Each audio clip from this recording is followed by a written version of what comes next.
video kali ini kita akan analisis proses build-up serangan rapi dan cantik dari timnas Indonesia, termasuk proses terjadinya gol melawan Australia. Buat kalian yang masih main bola, ada banyak hal yang bisa kalian pelajari dari proses build-up ini. Dan buat kalian para pecinta timnas, setelah nonton video ini, aku harap kalian dapat lebih mengapresiasi para pemain timnas kita. Mari kita mulai. Di menit ke-72, Indonesia lagi coba bangun serangan dari belakang. Australia bertahan dengan mid-block. Jay Itzes, bek tengah kita yang paling tengah, membawa bola. Di situ belum ada pemain Australia yang melakukan pressing. Tapi begitu bola dialirkan ke Rizky Ridho, bek tengah di sisi kanan, barulah satu pemain Australia langsung tancap gas buat mulai pressing Ridho. Dan ini jadi titik awal dari serangkaian keputusan cerdas dari para pemain kita. Kevin Dix, bek sayap yang menyediakan lebar lapangan, melihat situasi ini. Dix sadar Ridho bakal ditekan. Jadi ketika pemain Australia maju melakukan pressing, tanpa nunggu bola sampai ke Ridho, Dix juga langsung inisiatif ikut turun. Jadi dengan ini, ketika Ridho menerima bola, Ridho nggak bingung ataupun panik, karena Ridho langsung bisa umpan ke Dix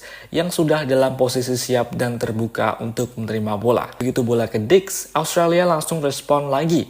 Bek sayap mereka, Aziz Behich, langsung tancap gas melakukan pressing ke Dix. Tapi yang bikin build up ini menarik bukan cuma soal siapa yang umpan atau siapa yang ditekan, tapi kita juga akan melihat bagaimana pemain-pemain kita yang lain juga ikut terlibat aktif baca situasi. Ada Reinders dan Marcelino, dua pemain kunci dengan dua pergerakan kuncinya. Lihat Reinders di sini, dia main sebagai gelandang tengah. Ketika bola masih dalam perjalanan ke Dix, Reinders udah mulai bergerak mendekat. Tapi nggak cuma itu, Reinders juga bergerak sembari melakukan scanning.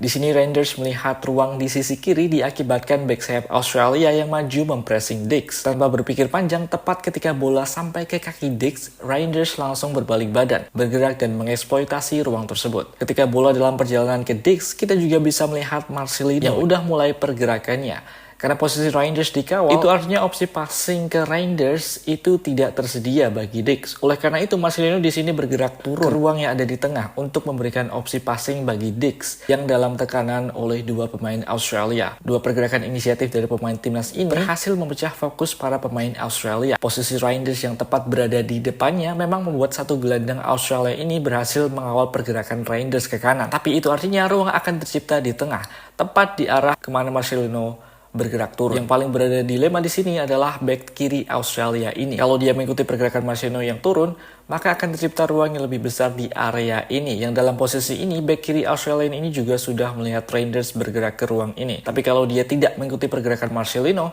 maka Marcelino akan dapat ruang untuk menerima bola.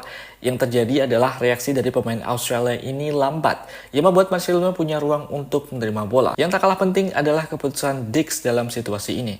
Meskipun Dix sudah melihat Reinders memulai pergerakannya ke ruang sisi kanan pertahanan Australia, Dix tidak langsung melepaskan passing ke arah ini. Ini karena pergerakan Reinders di sini sudah dikawal ketat oleh satu gelandang Australia di tengah. Dengan menahan bola sepersekian detik, Dix akhirnya melihat pergerakan Marcelino yang turun dan bebas di tengah. Dan opsi passing inilah yang akhirnya dipilih Dix. Dari sini kita bisa melihat pengalaman dan ketenangan Dix dalam mengambil keputusan. Sekarang perhatikan Marcelino yang tak hanya bergerak turun, tapi ketika bola dalam perjalanan berpindah kepadanya, Marcelino juga melakukan scanning ke belakang, melihat satu pemain Australia yang mempressingnya dari belakang. Dengan ini Lino tahu dia tidak akan punya banyak waktu dan ruang ketika bola sampai.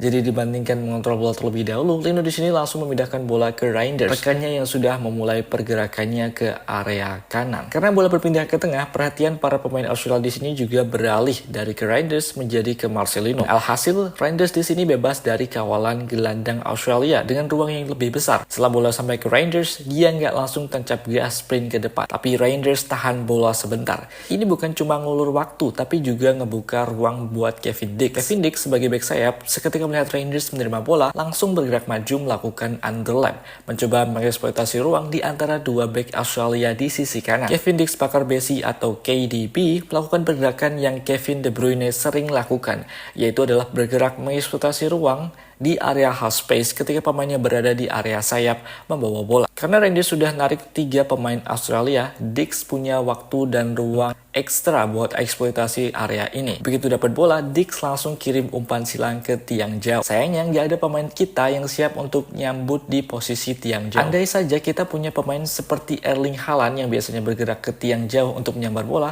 maka peluang seperti ini bakal membuahkan gol bagi timnas kita. Terlepas dari itu, Walaupun timnas kebobolan dalam posisi ini, di sini kita bisa melihat timnas kita bermain sebagai tim dengan para pemain saling inisiatif melakukan pergerakan-pergerakan tanpa bola dan kombinasi yang hampir saja membuahkan gol cantik. Sekarang kita lanjut ke proses terjadinya gol yang juga lahir dari build up cantik. Ini momen yang menunjukkan kalau timnas nggak asal buang bola ketika ditekan, tapi bener-bener niat banget ngebangun serangan dari belakang dengan sabar, dengan rapi, dan dengan koordinasi yang matang antar pemain. Semua dimulai dari situasi ketika Indonesia stuck di sisi kiri. Bola sempat mentok di sana, gak ada ruang buat terus maju. Tapi bukannya maksa buang bola, timnas justru memilih reset ulang dari belakang. Verdong menerima bola. Di sini kita bisa lihat Chow yang berperan sebagai gelandang bertahan, bergerak mendekat ke bawah, lalu sedikit mundur. Ini bukan gerakan asal-asalan. Chow di sini turun buat buka opsi passing bagi Verdong yang kekunci. Setelah itu bola dikembalikan lagi ke Chow ke Verdong, Chow kembali sedikit mundur. Di momen ketika Verdong mengembalikan bola lagi ke Chow, di sini Chow sudah ditekan oleh satu pemain dari Australia dengan jarak yang dekat. Oleh karena itu, dibandingkan menghentikan bola di sini, Chow memutuskan untuk membiarkan bola mengalir ke belakang agar tetap bisa menjaga jarak dengan pemain Australia yang melakukan pressing. Izes juga baca situasi ini dengan bagus. Dia nggak berdiri diam menunggu bola datang, tapi Izes ikut mundur sambil jaga jarak dengan pemain Australia yang mereka mulai maju untuk melakukan pressing secara agresif. Begitu bola sampai, pemain depan Australia langsung tekan Izes, tapi respon Izes menunjukkan pengalaman dan ketenangannya. Dibandingkan panik langsung membuang bola ke depan, Izes membiarkan bola mengalir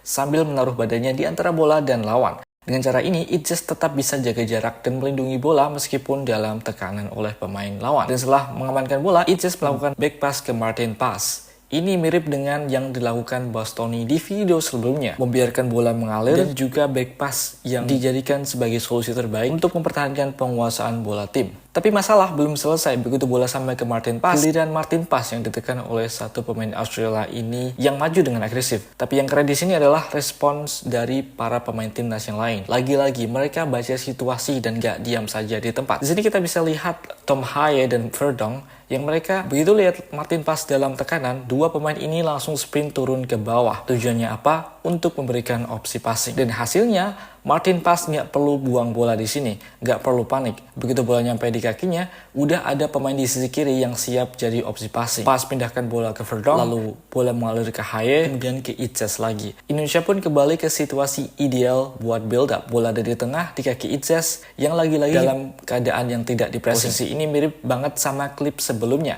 Izes sebagai back tengah yang posisinya sentral dapat bola dengan waktu dan ruang buat memilih opsi. Karena bola udah berpindah ke tengah, garis pertahanan Australia pun juga ikut bergeser ke tengah.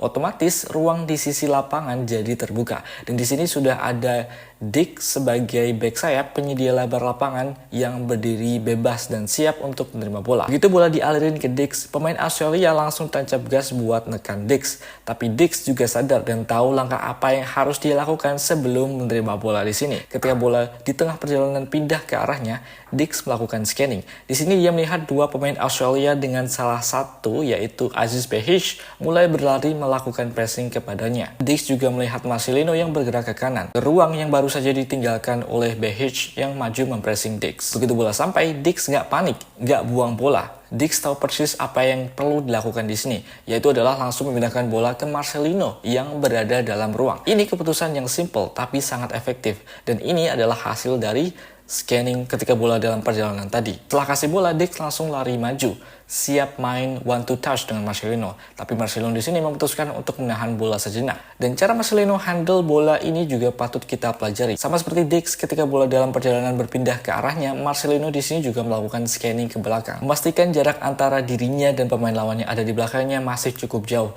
Ketika pemain lawan yang ada di belakangnya tidak melakukan pressing, Marcelino tahu dia bisa bebas mengontrol bola lebih dulu. Dan kita di sini bisa melihat ketenangan Marcelino yang walaupun dalam keadaan ditekan oleh dua pemain Australia, Marcelino nggak panik, dia nggak takut untuk kehilangan bola. Badan Marcelino yang mengarah ke depan membuat pemain Australia ini menutup jalur Marcelino ke depan. Mengetahui momentum pemain Australia yang mencoba memblok jalurnya ke depan, Dibandingkan maju mendorong bola ke depan, Marcelino justru melangkahkan kakinya ke depan bola, kemudian mendorong bola ke arah yang berlawanan, yaitu ke arah belakang. Di sini posisi Marcelino semakin sempit, namun dia kembali berhasil mengelabuhi pemain Australia dengan cara yang sama, yaitu menggunakan momentum mereka. Marcelino mendorong bola ke depan, membuat satu pemain Australia ini lagi-lagi menutup jalurnya ke depan. Tahu jalurnya akan ditutup, dibandingkan langsung mendorong bola ke depan, Marcelino justru meroll bola ke belakang. Setelah ruang terlalu sempit, bola akhirnya dialirin ke Rido. Dan karena Rido punya sudut pandang dari belakang, dia bisa lihat Reinders yang udah mulai bergerak melebar, bergerak ke ruang di sisi kanan yang kosong. Jadi meskipun Rido dapat bola dalam tekanan, dia udah tahu kemana harus arahkan bola, yaitu ke Reinders yang sudah menanti di depan. Reinders langsung melakukan flick bola ke Dix, dan ketika bola dalam proses berpindah, walaupun singkat, kita bisa lihat Dix di sini tidak lupa untuk melakukan scanning. Di sini Dix melihat Romani yang sudah siap melakukan pergerakan ke belakang garis pertahanan Australia. Tanpa pikir panjang, Dix langsung memindahkan bola ke Romani dengan cara melob bola ke belakang garis pertahanan Australia. Walaupun bola tidak sampai dan sebenarnya berhasil ditutup oleh bek Australia, tapi karena Romani juga tidak pasif dengan cara merubah arah larinya ke depan, Romani dapat menjangkau bola lebih dulu daripada bek Australia yang menunggu ini. Romani mengangkat bola melewati pemain Australia ini, kemudian langsung melepaskan shooting dan terciptalah gol bagi timnas Indonesia.